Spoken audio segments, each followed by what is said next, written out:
Good evening everyone, my self Neha और आप सभी का मेरे इस यूट्यूब चैनल पे बहुत बहुत स्वागत है। जैसा कि हम जानते हैं कि मैंने अब तक कामरूप वंश के बारे में, पाल वंश के बारे में, प्रतिहार वंश के बारे में, राष्ट्रकूट वंश के बारे में आपको जानकारी दी है। तो आज की इस वीडियो में हम एक ऐसे युद्ध के बारे में जो है जानकारी देने वाले हैं जो कि इतिहास के पन्नों में बहुत ही ज्यादा अति महत्वपूर्ण माना जाता है। इतिहास के पन्नों में बहुत सारे युद्धों के बारे में जिक्र किया गया है जो कि सत्ता प्राप्ति के लिए, क्षेत्र अधिकार के लिए किए जाते थे। लेकिन आज का जो युद्ध है जिसका हम वर्णन इस वीडियो में करने वाले हैं, वह केवल सत्ता प्राप्ति के लिए नहीं था, ना ही वह किसी क्षेत्र पे अधिकार करने के लिए था, बल्कि यह युद्ध जो है अपना प्रभुत्व स्थापित करने के लिए था, जो कि तीन प्रमुख शक्तियां पाल वंश, राष्ट्रकूट वंश और गुर्जर प्रतिहार वंश के बीच में स्थापित हुआ था। ये तीन महान शक्तियां जिनके दौरान यह युद्ध हुआ और जिनके भयंकर परिणाम निकले। यह युद्ध लगभग 2 शताब्दियों तक चलता रहा और इस युद्ध के कई परिणाम निकले। तो चलिए जानते हैं इस वीडियो में इस युद्ध को विस्तार से, और साथ ही ये भी जानते हैं कि इस युद्ध में कौन कौन सी शक्तियों ने भाग लिया था, इस युद्ध की घटनाओं के बारे में और इस युद्ध के क्या परिणाम निकले और लास्ट में इस युद्ध के क्या निष्कर्ष निकला। तो चलिए इस वीडियो में हम इन सभी बातों का जिक्र करने वाले हैं। उम्मीद करूंगी वीडियो आपको अच्छी लगेगी। तो चलिए शुरू करते हैं। तो जैसा कि इस वीडियो में हम जानने वाले हैं त्रिपक्षीय संघर्ष के बारे में, ठीक है। तो जो त्रिदलीय संघर्ष है इसे हम त्रिपक्षीय संघर्ष भी कह सकते हैं। त्रि का अर्थ क्या होता है? तीन। त्रि का अर्थ तीन, ठीक है। त्रिदलीय, दल का मतलब क्या होता है? अलग अलग पार्टीज, ठीक है, या अलग अलग जो है अलग अलग पार्टी होगी। जैसे युद्ध में कोई भी व्यक्ति जो है अकेला तो युद्ध लड़ नहीं सकता, ठीक है, तो इसीलिए दूसरी पार्टी का होना भी जरूरी है, ठीक है। तो इसी प्रकार से क्या है कि जो युद्ध भूमि होती है उसमें 2 पार्टियां होती हैं लड़ाई लड़ने के लिए। कई बार ऐसा होता है कि 3 पार्टियां भी होती है। तो इस युद्ध में जो है 3 पार्टी थी अलग अलग युद्ध लड़ने के लिए, तो इसीलिए इसे त्रिदलीय कहा गया है, त्रिदलीय संघर्ष कहा गया है, जिसे हम 3 पक्षीय यानी कि जो है त्रिपक्षीय युद्ध भी कह सकते हैं। त्रिपक्षीय में भी ये हुआ, त्रि का मतलब 3 और पक्ष का मतलब जिसके 3 पक्ष हो, ठीक है, जिसकी 3 साइड हो, तो यानी कि 3 पार्टियां उसमें मौजूद हो, ठीक है, तो उसे हम त्रिपक्षीय या फिर त्रिदलीय युद्ध भी कह सकते हैं। और जो त्रिदलीय युद्ध है, त्रिदलीय युद्ध या त्रिदलीय संघर्ष,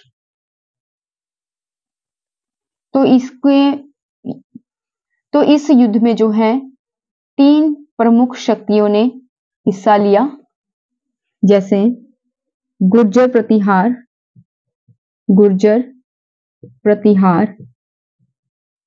जो गुर्जर प्रतिहार वंश था उसने इसमें हिस्सा लिया। आगे है राष्ट्रकूट वंश और थर्ड है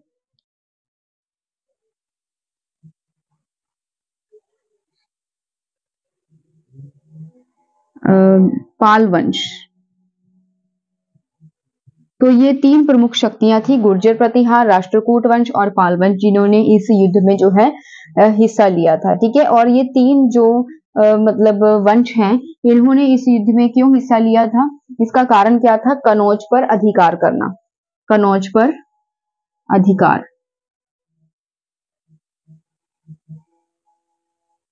ठीक है। क्योंकि जो कनौज था उस समय में वह आर्थिक, सांस्कृतिक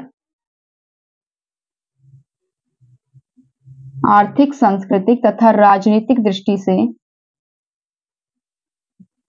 बहुत महत्वपूर्ण था, ठीक है। तो इसीलिए जो ये तीनों वंश के जो राजा थे, शासक थे, वह कनौज पर अधिकार करना चाहते थे, क्योंकि जो कनौज था वह आर्थिक पक्ष से, सांस्कृतिक पक्ष से और राजनीतिक पक्ष से बहुत ज्यादा स्ट्रॉन्ग था, ठीक है, बहुत ही ज्यादा महत्व रखता था। इसीलिए ये तीनों जो मतलब वंश थे, राजवंश थे, इस युद्ध पे जो है क्षेत्र पे एक अपना अधिकार जमाना चाहते थे।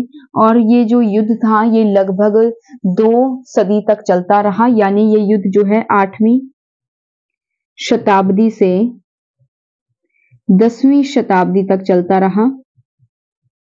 10वीं शताब्दी तक चलता रहा। 8वीं और 10वीं के बीच में आप देख रहे हैं कि 2 शताब्दी है, 2 शताब्दी, यानी कि 8वीं और 10, 8 और 10 के बीच में कितने का अंतर है? 2 का अंतर, ठीक है। तो यानी कि ये 2 शताब्दी तक चला। अब 2 शताब्दी क्या होती है कि एक शताब्दी में 100 साल होते हैं, 100 वर्ष, ठीक है। तो 2 शताब्दी में कितने हो गए?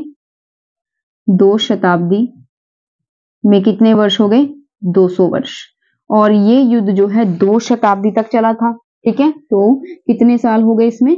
200 साल। तो यानी कि ये युद्ध जो था वह 200 वर्षों तक चलता रहा, 200 वर्षों तक ये युद्ध चलता रहा। अब 200 वर्षों तक कोई युद्ध चलेगा, 2 शताब्दी तक कोई युद्ध चलेगा, तो उसके लिए उतना ही जो सैनिक युद्ध में गए हैं उनके लिए रसद, खाने पीने का सामान रसद हो गया, ठीक है, या फिर ये शस्त्र मतलब हथियार, और इसी प्रकार से जो है बहुत सारे सैनिक, उनके इलाज के लिए, उनकी मल्लम पट्टी के लिए बहुत सारे जो है मतलब अरेंजमेंट की जरूरत थी। तो 200 सालों तक अगर कोई युद्ध लड़ेगा तो जो उनके राजवंश है उनको कितना धन खर्च करना पड़ेगा, आप खुद ही इमेजिन करके देखिए, ठीक है। और ये तीनों जो शक्तियां हैं, ये कनौज के लिए या अपनी जो सत्ता है, अपना प्रभुत्व स्थापित करने के लिए, अपना एक जो है हुक्म का इक्का स्थापित करने के लिए, यानी कि अपना एक जो है गौरव स्थापित करने के लिए, तीनों जो शक्तियां हैं लगभग 200 वर्षों तक इन्होंने संघर्ष किया, और जिसका क्या रिजल्ट निकला उसके बारे में भी हम इस वीडियो में जो है डिस्कशन करेंगे, ठीक है। तो चलिए आगे जानते हैं। ये जो 3 प्रमुख शक्तियां हैं, गुर्जर प्रतिहार, राष्ट्रकूट वंश और पाल वंश,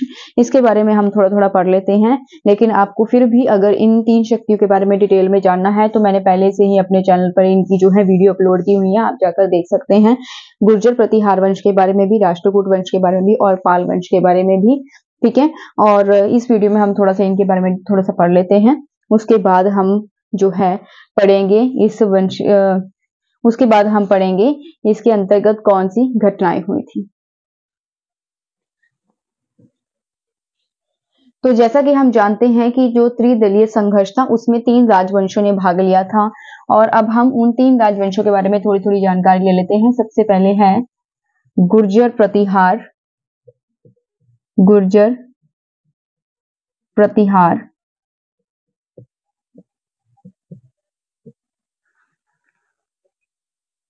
राष्ट्रकूट, राष्ट्रकूट,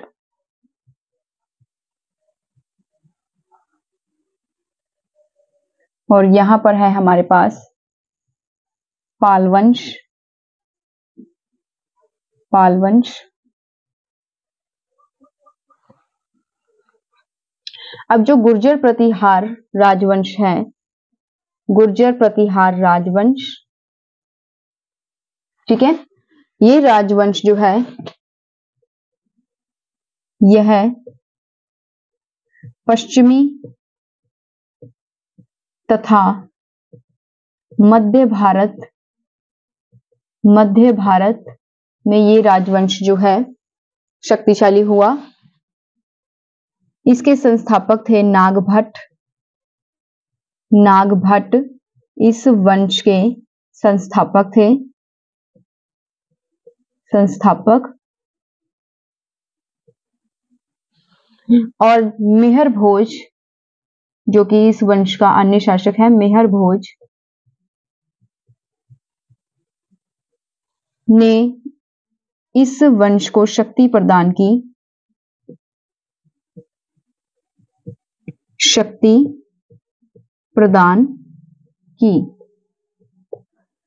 ठीक है। जैसा कि आप देख रहे हैं कि जो गुर्जर प्रतिहार वंश है, इस वंश का जो है स्थापना किसने की थी? नागभट्ट ने, ठीक है। जो नागभट्ट प्रथम है वह इस वंश का संस्थापक था, ठीक है। और जो मेहर भोज है जो कि इस वंश का एक अन्य शासक है, उसने इस वंश को शक्ति प्रदान की थी। नागभट्ट प्रथम, मैं प्रथम लिखना भूल गई थी तो इसलिए मैंने यहाँ पर प्रथम लिख दिया, ठीक है।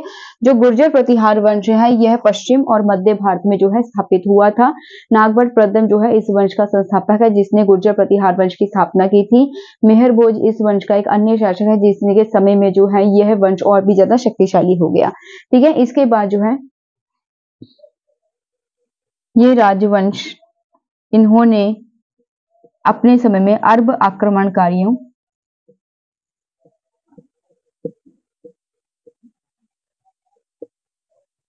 आक्रमणकारियों को रोका तथा उत्तर भारत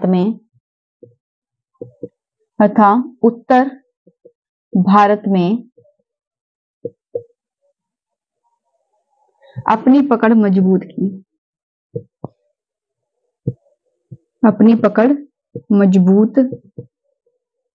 की। ठीक है। अब जो ये वंश है गुर्जर प्रतिहार वंश, इन्होंने अरब आक्रमणी, जो अरब से आए थे, ठीक है, वो आक्रमणकारी थे, तो उनको भी जो है इन्होंने रोका, उनकी शक्ति को कुचला गुर्जर प्रतिहार वंश ने, और उत्तर भारत में इन्होंने अपनी जो पकड़ थी वह मजबूत की। उसके बाद हम पढ़ते हैं राष्ट्रकूट वंश। जो राष्ट्रकूट वंश है यह दक्कन में प्रफुल्लित हुआ। ठीक है। और इसकी राजधानी थी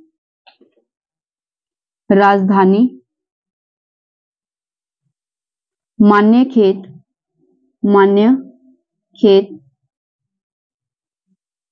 जो कि आधुनिक कर्नाटक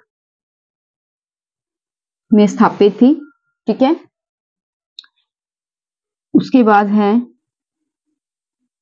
गोविंद तृतीय तथा अमोघ वर्ष।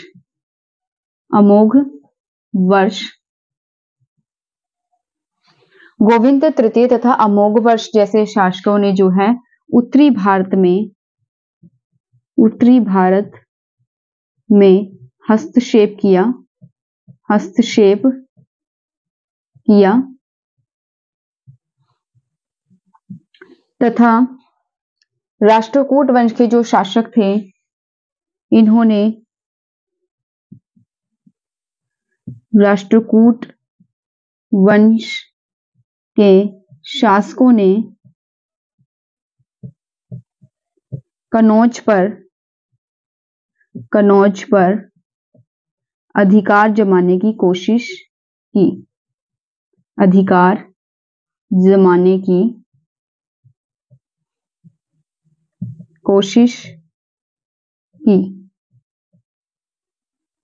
ठीक है। जो राष्ट्रकूट वंश है यह दक्कन में जो है स्थापित हुआ था, और जो है इसकी राजधानी थी मान्यखेत। ठीक है। जो कि आधुनिक कर्नाटक में स्थित है।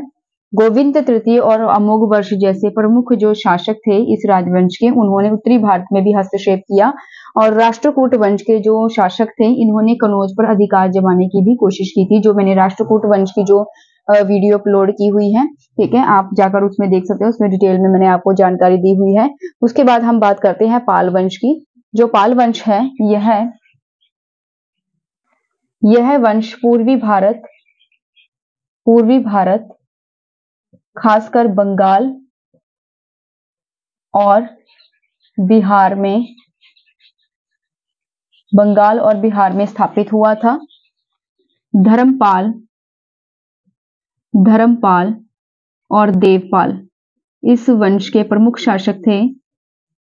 धर्मपाल और देवपाल इस वंश के प्रमुख शासक थे।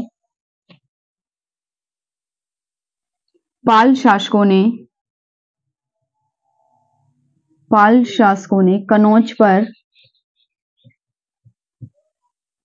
कनौज पर कई बार अधिकार जमाने की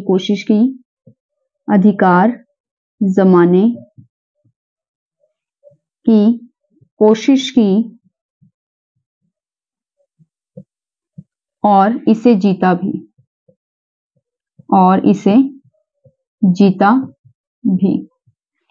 ठीक है। तो एक बार हम रिपीट कर लेते हैं। जो त्रिदलीय संघर्ष है इसमें जैसे मैंने आपको बताया था कि 3 प्रमुख शक्तियां जो है शामिल थी त्रिदलीय संघर्ष में। कौन कौन सी थी? गुर्जर प्रतिहार वंश, राष्ट्रकूट वंश और पाल वंश।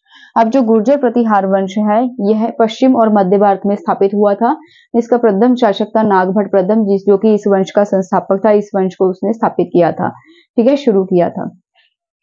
मेहर भोज ने इस वंश को शक्ति प्रदान की थी। ठीक है, जो कि इस वंश का एक अन्य महत्वपूर्ण शासक था।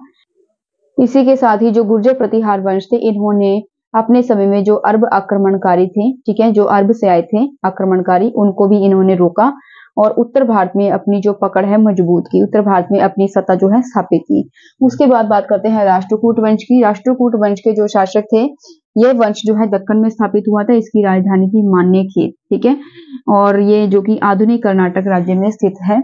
गोविंद तृतीय और अमोघवर्ष जो कि इस वंश के सबसे महत्वपूर्ण शासक हुए थे, उन्होंने उत्तरी भारत में जो है हस्तक्षेप किया और राष्ट्रकूट वंश के जो शासकों ने कनौज पर अधिकार जमाने की कोशिश की थी। जो राष्ट्रकूट वंश के शासक थे, उन्होंने कनौज पर भी क्या है अधिकार जमाया और अधिकार जमाने की कोशिश भी की। उसके बाद है पाल वंश। पाल वंश जो है ये पूर्वी भारत, खासकर बंगाल और बिहार में जो है स्थापित हुआ था। धर्मपाल और देवपाल इस वंश के जो है प्रमुख जो है शासक थे, ठीक है। पाल शासकों ने कनौज पर कई बार अधिकार जमाने की कोशिश की थी और इसे जीता भी। जो पाल शासक थे, पाल वंश के जो शासक थे, उन्होंने कनौज पर कई बार अधिकार भी किया था और जो है इसे कई बार जीता भी था, ठीक है। आप जाकर पाल वंश की वीडियो देख सकते हैं मेरे चैनल पर। सबसे पहले तो आपको, अगर आप तीनों राजवंशों की जो है जानकारी पहले ही वीडियो में देख लेंगे तो आपको जो है बहुत ज्यादा फायदेमंद होगा। आगे बढ़ते हैं, इस राजवंश के दौरान कौन कौन सी घटनाएं हुई। तो त्रिदलीय संघर्ष के दौरान कौन कौन सी घटनाएं हुई थी उसके बारे में चर्चा विमर्श कर लेते हैं। सबसे पहले जो है पाल वंश। पाल वंश का जो शासक है जिसका नाम है धर्मपाल। धर्मपाल, पाल वंश का शासक धर्मपाल, उसने सबसे पहले कनौज पे आक्रमण किया।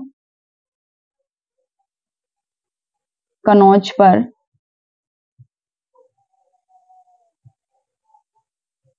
आक्रमण किया, ठीक है, जिसके दौरान क्या है राष्ट्रकूट शासक, राष्ट्रकूट शासक जिसका नाम था गोविंद तृतीय, गोविंद तृतीय ने उसे हरा दिया।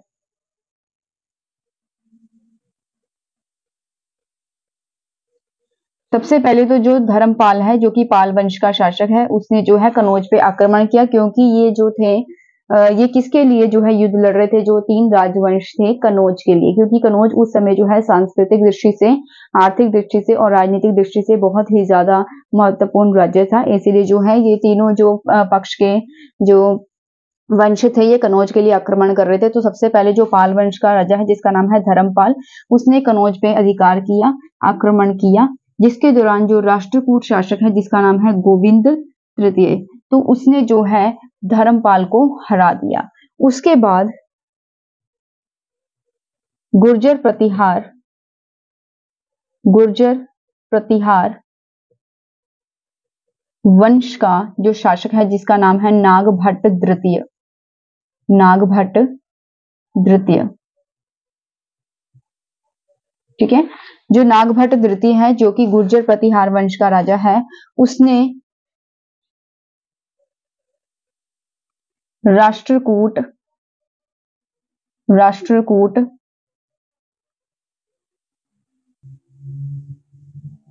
राष्ट्रकूटों को हराकर कनौज कनौज पर अधिकार किया। अब जो गुर्जर प्रतिहार वंश का राजा है जिसका नाम है नागभट्ट द्वितीय, उसने जो है राष्ट्रकूटों को हराकर जो कनौज है उस पर अधिकार कर लिया, ठीक है। अब उसके बाद बात करते हैं जो राष्ट्रकूट वंश के शासक हैं, राष्ट्रकूट शासकों ने गुर्जर प्रतिहार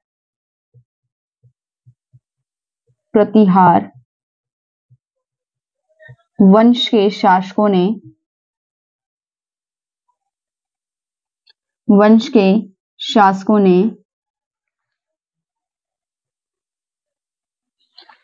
गुर्जर प्रतिहार वंश के शासकों को बार बार पराजित किया और कनौज पर अधिकार कर लिया, और कनौज पर अधिकार कर लिया। ठीक है, तो यहाँ पर जो राष्ट्रकूट शासक थे उन्होंने गुर्जर प्रतिहार वंश के शासकों को बार बार पराजित किया, हराया और कनौज पे अधिकार कर लिया। उसके बाद बात करते हैं नंबर 4 पॉइंट की। प्रतिहार शासक मेहर भोज, जिसका शासनकाल था 836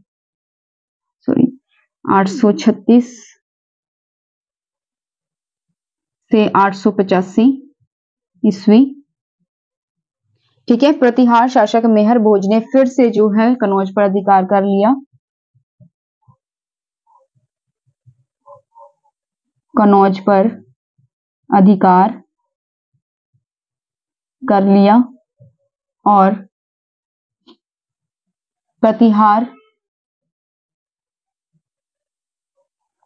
प्रतिहार वंश की शक्ति को मजबूत किया। प्रतिहार वंश की शक्ति को मजबूत किया। ये जो संघर्ष था इसका अंतिम रूप जो है, अंतिम रूप 10वीं शताब्दी, क्योंकि 2 जो है सदियों तक चला था ना यह जो संघर्ष था। ठीक है, 8वीं सदी से 10वीं सदी तक। ठीक है, तो इसलिए जो है 10वीं शताब्दी तक जो है इसका अंतिम रूप हो गया, और जिसमें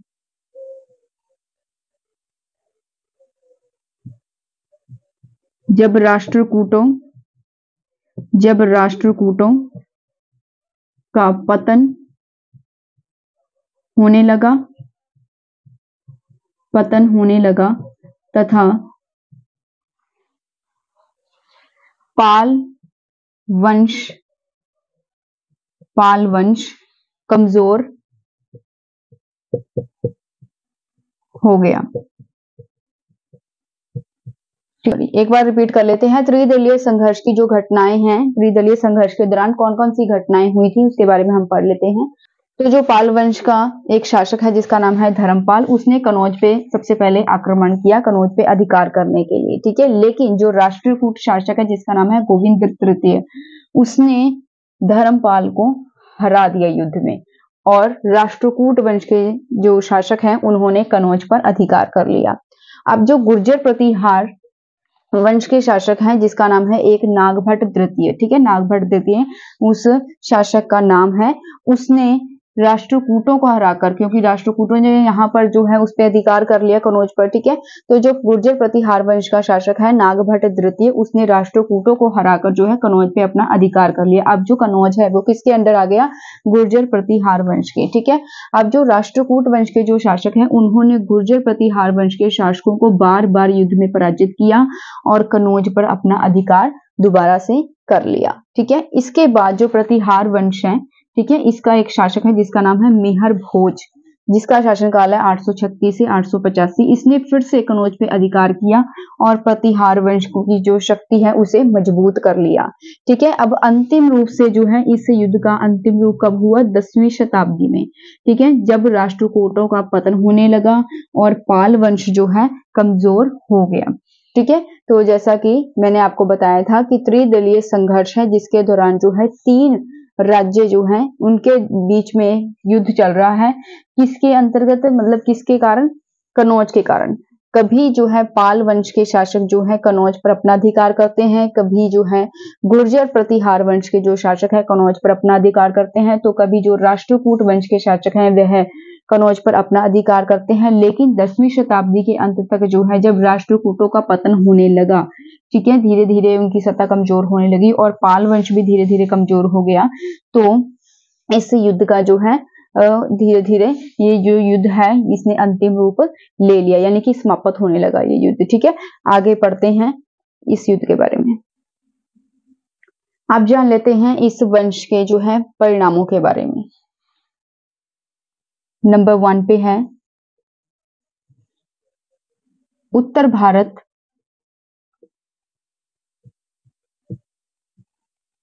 अस्थिर, उत्तर भारत अस्थिर रहा। कनौज पर कोई भी राजवंश स्थायी रूप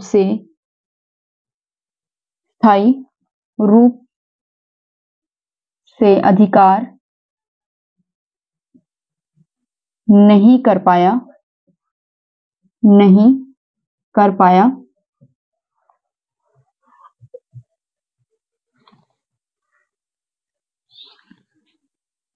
इस संघर्ष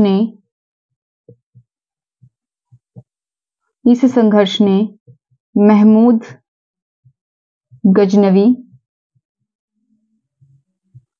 गजनवी जैसे विदेशी आक्रमणकारियों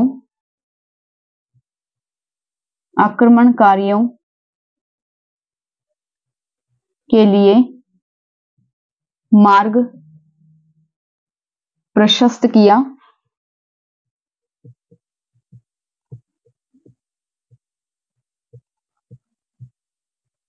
क्योंकि भारत की अन्य शक्तियां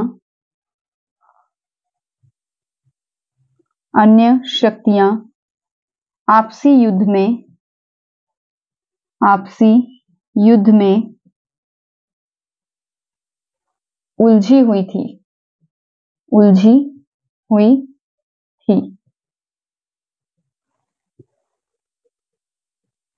11वीं शताब्दी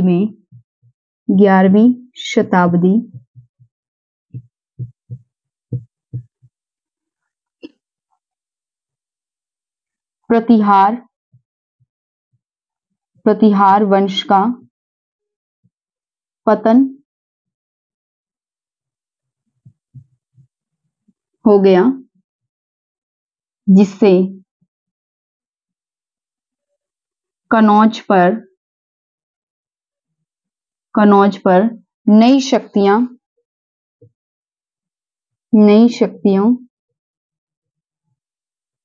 का राजवंश स्थापित हो गया। ठीक है, जैसे एक बार पढ़ लेते हैं। अब जो त्रिदलीय संघर्ष है, इसके क्या परिणाम निकले। ये जो संघर्ष था लगभग 200 वर्षों तक चला था। 200 वर्षों यानी इतने लंबे समय तक चलने के बावजूद भी इसका जो परिणाम है वह कुछ नहीं निकला। यानी कि जो तीनों राजवंश थे, प्रतिहार वंश, पाल वंश और जो राष्ट्रकूट वंश है, किसी के भी हाथ में जो कनौज का प्रदेश है नहीं लगा। ठीक है, तो इसलिए जो है ये जो युद्ध था एक तरह से बेकार ही गया।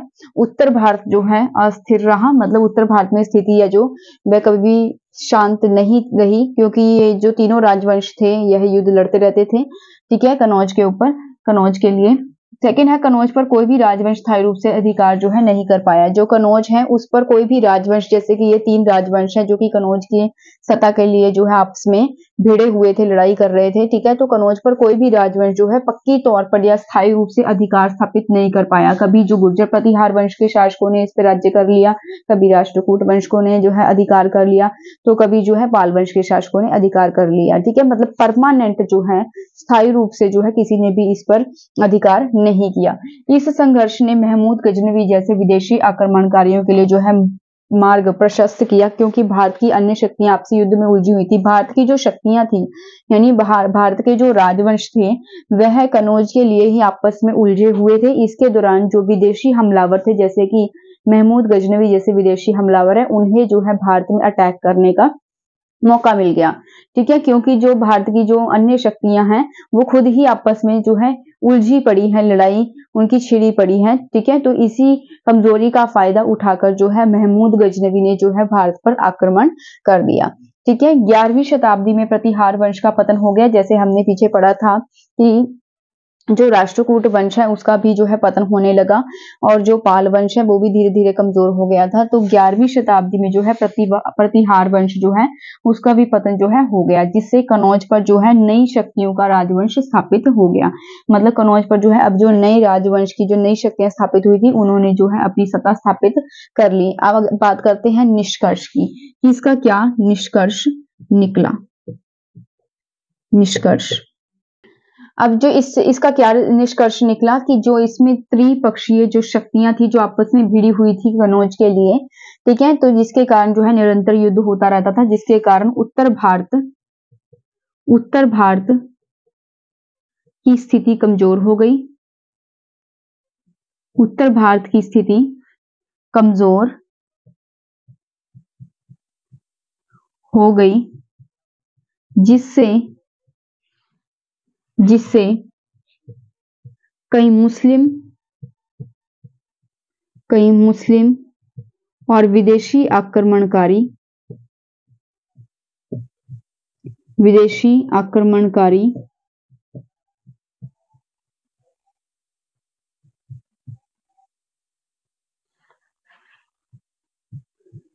इस अवसर का